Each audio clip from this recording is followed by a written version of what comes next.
Amici di Zona Zona, la nostra rubrica oggi ha un ospite davvero davvero gradito. Il suo primo album da solista gli ha regalato una soddisfazione immensa.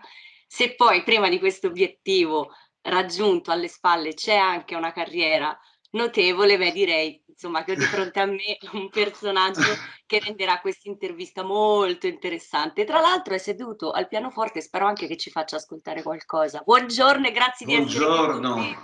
Buongiorno, Enrico buongiorno, Bianchi, buongiorno, buongiorno a grazie. tutti quanti, grazie per l'invito, sono davvero onorato di essere ospite e di essere il bersaglio delle tue domande. Inizio subito e voglio iniziare dalla fine. Allora, Enrico, tu sei Perfetto. un pianista, arrangiatore, polistrumentista, cantante, eccetera. A novembre è uscito il tuo primo album solista con un titolo che mai come oggi fa venire la pelle d'oca e fa tremare. Il titolo è Libertà. Ecco, io voglio sapere tutto, quando è nata l'idea, chi hai voluto con te in questa avventura, insomma, un po' di emozioni come sai fare tu. Allora, guarda, di sicuro ti posso dire questo, che quando Libertà è un titolo importante, mi rendo conto. Quando ho scritto la canzone, che poi per motivi di CI, in quanto il mio cognome è molto Noto. usato, noto, e allora il titolo della canzone è Mai più senza libertà. Questa canzone è nata in tempi non sospetti, ma sicuramente già sentivo questo bisogno di raccontare quella che è stata la musa ispiratrice di tutta la mia vita. Io dico sempre che mi sento un privilegiato. Ho potuto fare in tutta la mia vita, in questi 43 anni, sempre coltivato questo meraviglioso sogno di poter fare musica e l'ho fatta, direi, a seconda di come mi sveglio la mattina, ecco, penso di essere stato molto fortunato, oppure insomma a volte mi sento che potevo forse combinare qualcosa di più, perché si va, diciamo, nell'aspetto caratteriale di una persona, non soltanto il talento, se c'è, serve solo fino a un certo punto. Comunque sia, quando è nata la Libertà, io sentivo già questo bisogno di raccontare quella che è stata veramente la libertà di poter fare questo album nel modo che mi andava davvero di fare, senza costrizioni, senza nessun tipo di mercato al quale rispondere. Ho fatto veramente quello che mi andava di fare e ne sono molto curioso. Poi mi sono riscoperto a dover dare il titolo all'album e Libertà mi sembrava che fosse veramente il titolo giusto, non per in qualche modo cavalcare l'onda di certi che appunto invocavano la libertà quando probabilmente, ecco, meno ce n'era bisogno, o perlomeno forse è più da invocare oggi la libertà, era da invocare 10 anni fa, perché poi quando si arrivano a questi fatti, questi fatti sono soltanto l'effetto di una causa posta molto prima, e quindi la causa bisognerebbe andarla a ricercare, e quando io scrissi queste cose le scrissi già in tempi non sospetti.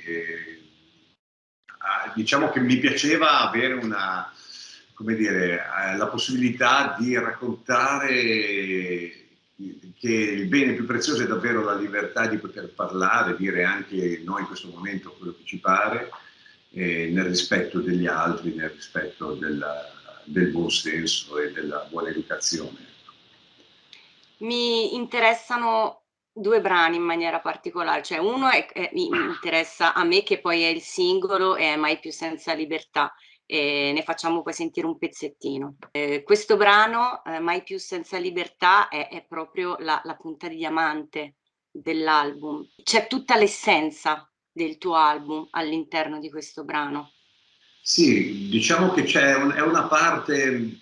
Guarda, io quando ho fatto quando ho deciso durante il lockdown di raccogliere le idee, di raccogliere i brani, in effetti con il mio produttore, amico, fratello Andrea Cervetto, che ha realizzato il produttore artistico di questo progetto. E ci siamo ritrovati in realtà a dover scartare del materiale, a tirare fuori delle canzoni ed è stato veramente una violenza. Terribile. Sì, però ti posso assicurare che diciamo le parole che rappresentano di più l'album e che poi rappresentano di più questi brani, tutti, che sono 10, ti ricordo, è forse proprio libertà e anima. Sono le due forti mancanze che sento in questi tempi, e ti dico, non li ho scritti ieri questi pezzi, li ho scritti alcuni anche più di 10 anni fa, quindi è proprio la mancanza dell'anima, ma non solo nella musica, che è quella che mi rattrista di più, perché io sento magari personaggi bravissimi, musicisti bravissimi. Quello che manca oggi è proprio l'anima, è quello che arriva al cuore. Io voglio sentire, io quando ascolto musica, io dico sempre, l'ascolto da ignorante, mi piace che mi tocchi quelle corde che sono le stesse che mi tocca il cinema, anche se non sono un intenditore di cinema, o il teatro, o magari un quadro, ecco. Alle spalle ho un quadro di un mio amico Lorenzo Massobrio, un artista straordinario che ogni volta che lo vedo mi emoziona. Ti emoziona. Hai capito? È quello, e la musica deve essere la stessa cosa. Ci deve essere una cultura della musica che non è un'arte minore, anche se in questi anni è diventata un contorno a qualche cosa, a immagini in generale. E lì, ecco, ho fatto un video proprio per cercare di esprimere con delle immagini un'ipotesi di tentativo di libertà, ecco, in questa. Però ecco, la musica sta a stare su da sola. Rimpiango molto quando si comprava l'LP, si andava a casa nella cameretta, sul compatto Philips si metteva il vinile e si ascoltava la musica non solo una ma 2 o 3 volte per capirci qualcosa, ed era una scoperta ogni volta. Ecco, il grande male di questi anni è la mancanza di pazienza. Si traggono subito le conclusioni e la cosa terribile è che proprio non si dà una seconda occasione a niente e a nessuno, neanche a un libro, neanche a un disco. Quindi o piace subito o via nel cestino. E invece a volte io mi ricordo che quando sentii le prime cose strane, i primi brani dei Genesis che mi sconvolsero la vita, cioè, ero incuriosito da questa musica, ma non ne capivo assolutamente nulla. Arrivavo in fondo e ricominciavo da capo per cercare di capire. Ero incuriosito però, anche se subito magari non mi piaceva, cercavo di capirci qualcosa riascoltandolo, ecco, e con pazienza, con fatica, in qualche modo. Ecco, sono adesso le cose che mi piacciono di più, quelle che ho assapurato con pazienza e con fatica, con proprio quasi un mestiere, quello Ma si sente che tu hai un'anima molto profonda, perché quando parli utilizzi dei termini, delle parole che sono veramente molto emozionanti, e quindi sembra quasi di esserci, no? All'interno del tuo racconto, sembra un'immagine vera e propria. Invece il secondo brano me lo hai scelto tu, che per l'appunto parla di anima ed è Canto notturno alla mia anima. Ce ne fai sentire un pezzettino? Questa proprio, questa te l'ho rubata. Guarda, questa me l'hai rubata e dice più o meno così: sarebbe facile se fossi qua, parlare finto per tutta la notte su ciò che è stato, ciò che ci sarà, rauchi dal fumo delle sigarette.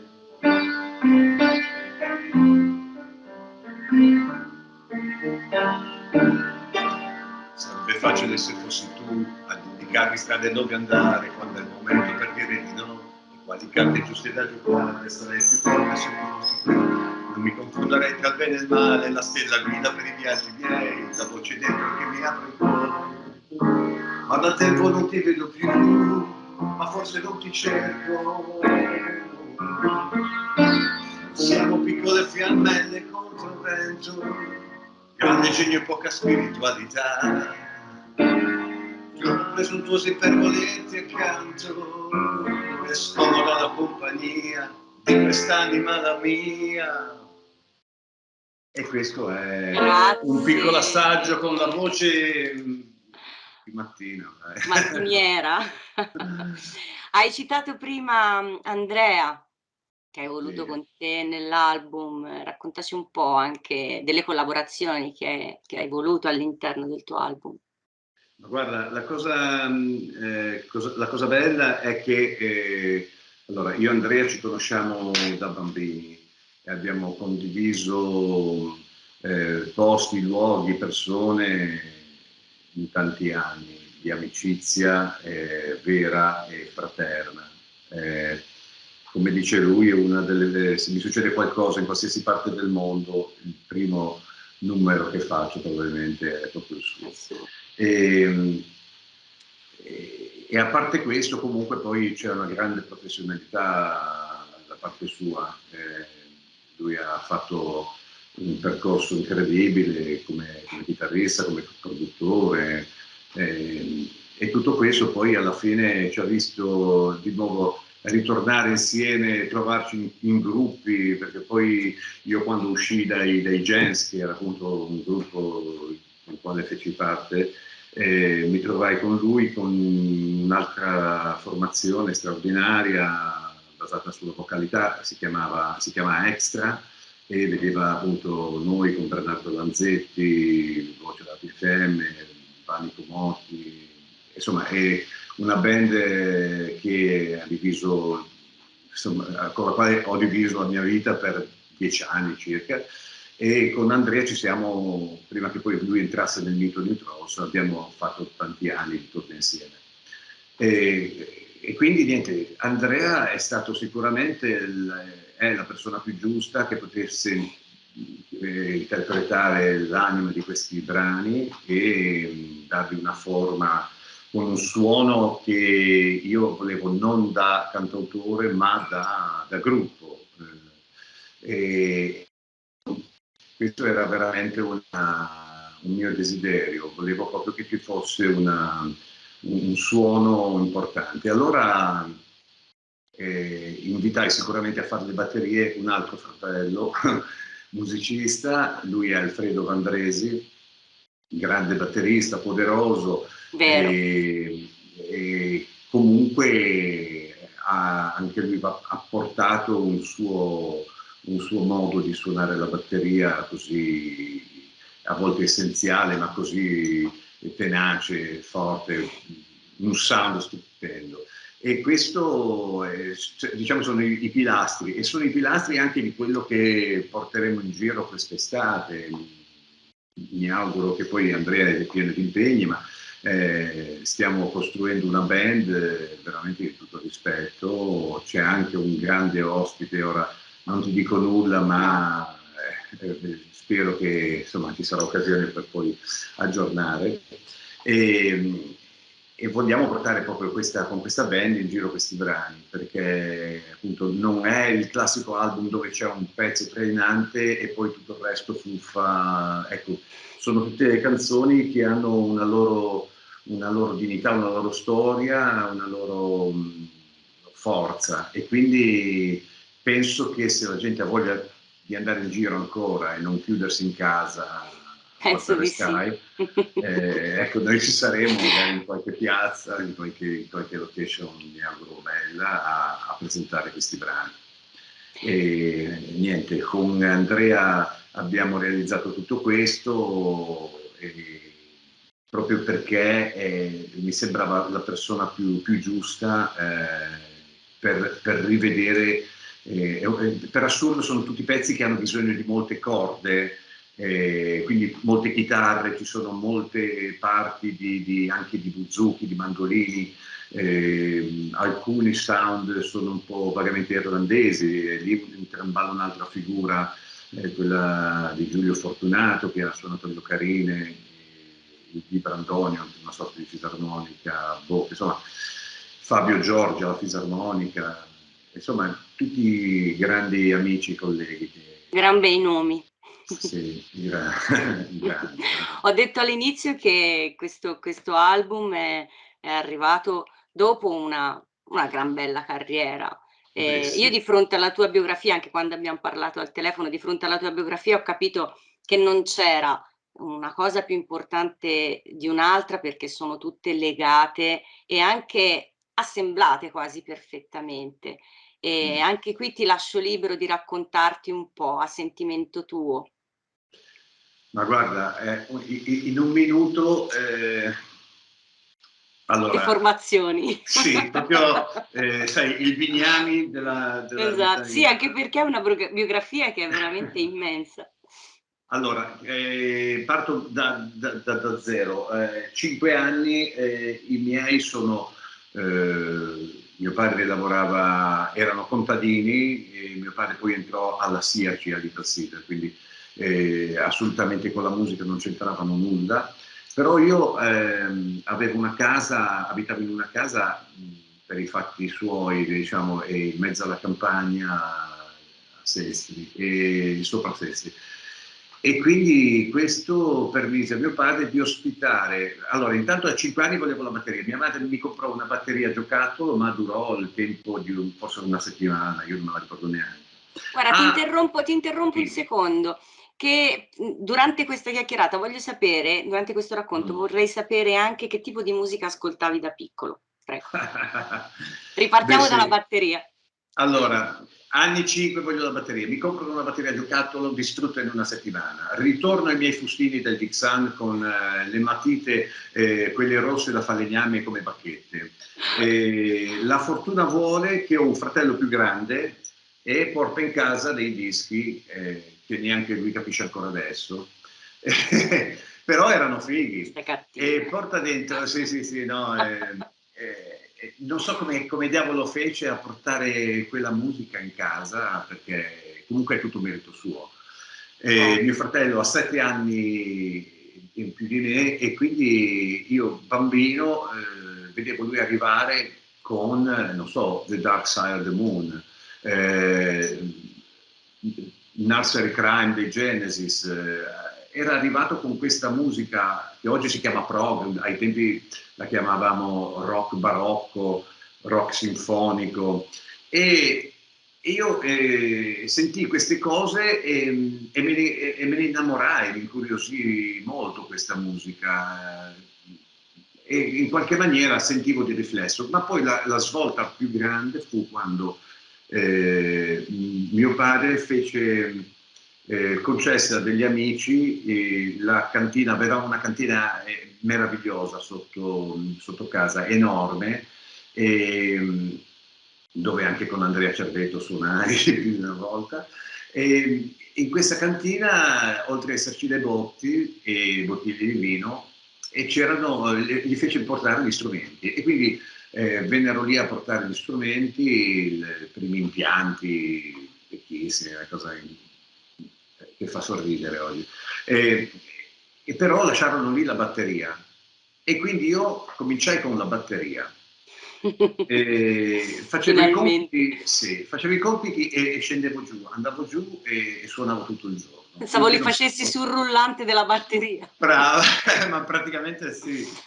Andavo giù di corsa, andavo giù a suonare, eccetera, eccetera, finché appunto il batterista non si accorse, e quando mancava lui andavo giù io alle prove e suonavo con questa orchestrina che veniva lì a provare.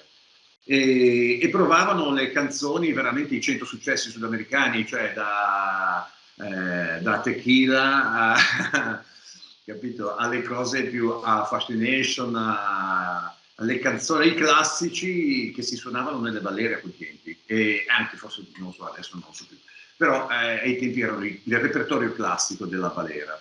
E quindi io cominciai ad assimilare tutta questa musica, che andava in contrasto netto con quello che ascoltavo di sopra con mio fratello. Però poi cominciai a portare giù in cantina il giradischi e a suonare sopra i dischi con la batteria. tutto questo finché poi un maestro, Pino Cavaliere, un grande batterista cantante che suonava sulle navi, sulla compagnia di navigazione Italia, che era la compagnia, vide insomma nascere Michelangelo, Raffaello, cioè i grandi transatlantici che portavano in giro le persone davvero benestanti di quegli anni. E sopra quelle navi lui suonava e cantava, e mi volle insegnare i primi rudimenti della batteria, cose che io magari facevo già, ma non sapevo che si chiamassero paradiddle o quant'altro, o terzine. Allora mi insegnò lui e mi mandò a scuola di piano, a scuola di pianoforte, e io dicevo: ma perché a scuola di pianoforte? Perché così si fa. Se vuoi suonare bene la batteria, vai a scuola di piano. E io lo ringrazio sempre, perché mi avvicinai agli studi classici, feci armonia, il solfeggio cantato, così arrivo al pianoforte a casa e cominciai a cantare qualche pezzo, ma io avevo sto vocione e cominciai a cantare la canzone di Marinella proprio, anche perché in la minore, tranquillo, potevo arrivarci, era compatibile con la mia conoscenza. Poi chiaramente tutto questo, insomma, io continuai a andai a militare, feci delle conoscenze a Roma con un gruppo che suonava a Salamo il Garofante, cioè suonai veramente di tutto. Poi tornai a casa, andai a suonare con un'orchestra che faceva dancing e ballo liscio, di tutto un po'. Le basi proprio, già, in generale si fa così. E poi feci amicizia con le drum machine, andò via il tastierista dell'orchestra e disse: vabbè dai, queste cose qua, metto una batteria elettronica, vado alle tastiere. E fu il primo passo. E poi a quel punto andai a fare il one man band, facendo il piano bar, quando il piano bar significava suonare e con magari l'aiuto di una batteria elettronica che io programmavo da batterista, non da tastierista, per cui era molto personalizzata, cioè non era una base che uno si scarica adesso, ci canta sopra, tanti saluti, no, ai tempi o suonavi o facevi una gran figura. E quindi questo è quanto. Da lì poi ho conosciuto Mauro Culotta, grande chitarrista, mi propose di collaborare insieme, suonavamo insieme un po', e questo poi lui mi propose nella reunion dei Gens e andai a fare parte di questo gruppo, che insomma un gruppo importante, fece questo disco con Radio Italia, con Mario Volanti, che saluto, grande caro amico, e in qualche modo da lì poi cominciai ad essere più cantante che non batterista. La mia anima è sempre da batterista. No, non c'è verso. Non mollo. Però poi dai jazz provai poi a far parte degli extra, come ti dicevo, con Bernardo Lanzetti, e poi varie collaborazioni anche con Alberto Radius, che riforma la Formula 3, chiama me e Alfredo Vandresi per fare questo trio alla Doors, dove io suono il basso con la sinistra e il Lemon con la destra, e niente, andiamo in giro per il mondo, abbiamo fatto veramente tutto il sud, poi Svizzera, Canada, Giappone, e abbiamo girato per 8 anni, siamo stati insieme, e in quel periodo poi c'è stata anche la morte di Lucio Dalla, e con Iscar Menarini e Ricky Portera, insieme a Teo Ciavarella al piano, grandissimo pianista, che è stato anche il pianista di Dalla. Formammo una band che erano praticamente gli extra che facevano un repertorio dedicato proprio a Lucio. Questa formazione, dove io appunto cantavo i suoi pezzi, li sentivo, li avevo già nelle corde. Sì. E pensare oggi, alcuni pezzi erano precursori, no?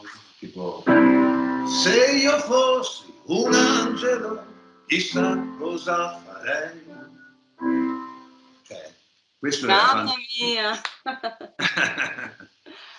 Era una soddisfazione. E alcune cose appunto me le porto dentro. Con la Formula 3 facciamo tanti concerti, poi è arrivata la super band, ovvero una banda di amici, io sempre con il mio fido Alfredo Vandrese alla batteria, con Paolo Ballardini alla chitarra, Giorgio Usai, il baffone Asterix dei Nitrox, e con loro portiamo in giro ancora delle canzoni, un pochino dei pezzi che insomma che hanno caratterizzato le nostre carriere, ma poi anche musica che magari non si ascolta facilmente, in generale da music di John Miles, no? Sente? Music was my first love, and it will be my last. Music of the future, and music of the past. E beh, eccetera, eccetera. Complimenti. No, tutte canzoni belle, che danno brividi, insomma, che molto spesso non si sentono, cioè, ecco, e adesso poi è arrivato questo disco, stiamo radunando le idee, stiamo radunando il materiale per fare uno spettacolo molto, molto riflessivo, e in qualche maniera che porti davvero all'attenzione della gente. Ecco, ci sono stati anni di leggerezza, di frivolezza. Ecco, questo vuole essere uno spettacolo dove invece si porta le persone a pensare un po' di più, perché questo è anche il compito di un artista, no? Di in qualche modo di una forma d'arte che deve, nei periodi proprio più bui della storia, creare uno spiraglio di luce, che non deve essere soltanto a tutti quanti con le mani, ma deve essere un qualcosa che invece fa pensare veramente a chi siamo e che cosa stiamo facendo qui e come possiamo spendere meglio il nostro tempo. Quindi, sagge parole, Enrico.